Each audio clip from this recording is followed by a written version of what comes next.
Mga sano, dito tayo ngayon sa Banawa, Iskina Banawa Public Market para bumili ng chorizo.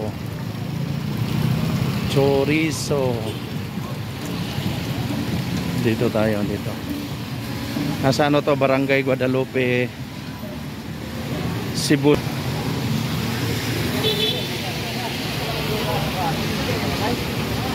Ito.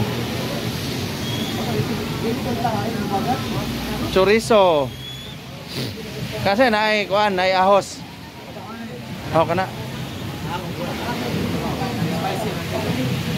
Kapila kilo? Ah.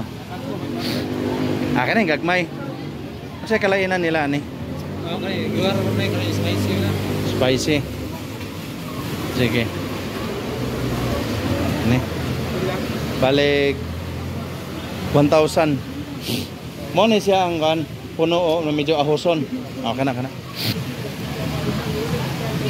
Pwede pa na yung Manila ha?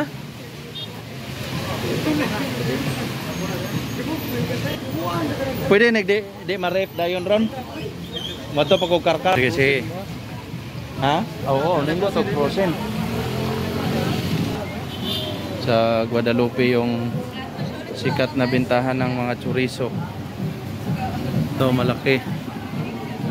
Dito maanghang. Saka ito ano, mabawang. So dito lang siya oh. There from provincial capital, ito naman pakaliwa papuntang Guadalupe proper. Tapos ito namang pababa, ito yung papuntang Cebu City proper, and dito yung sa kanan yung sikat na Labangon siomai, saka yung litson. Basta sa Cebu sikat yung litson.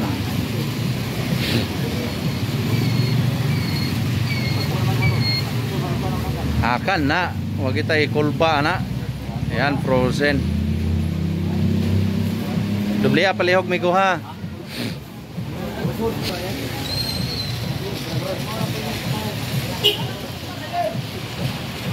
Kapila na kilo rog litson? 600.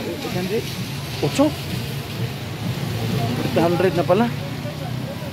Mahal. Provincial, barter provincial. Sa Amuas Upon na pa 650. Oh, wow. Ah.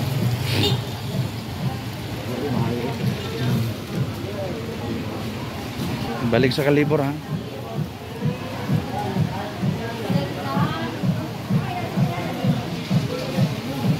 Kasi tawag ninyo aning merkado. Di naman Banawa. Okay, di naman ingon nga mo gini merkado. Guadalupe na pa laing merkado. So Banawa wet market lang to mga sano. Hindi pa to yung main ng Guadalupe.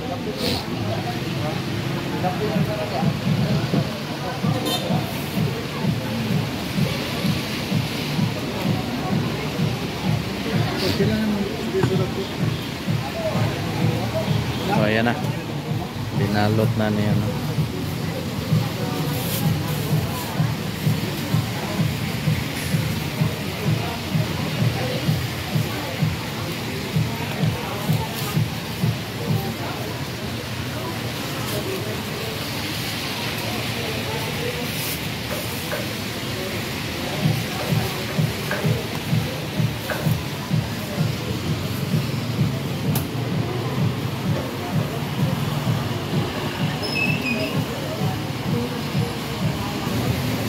So ayun, galing tayong bumili na tayo ng ano, worth 1,000 ang chorizo.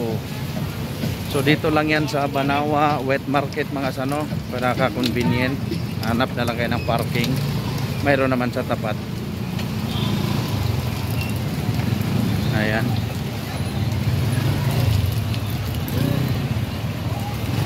So let's go. And happy Sunday everyone. Nag-park mismo sa tapat ng merkado. Mayroon naman bakante dito sa pharmacy. So ayan. Goodbye and thank you for watching.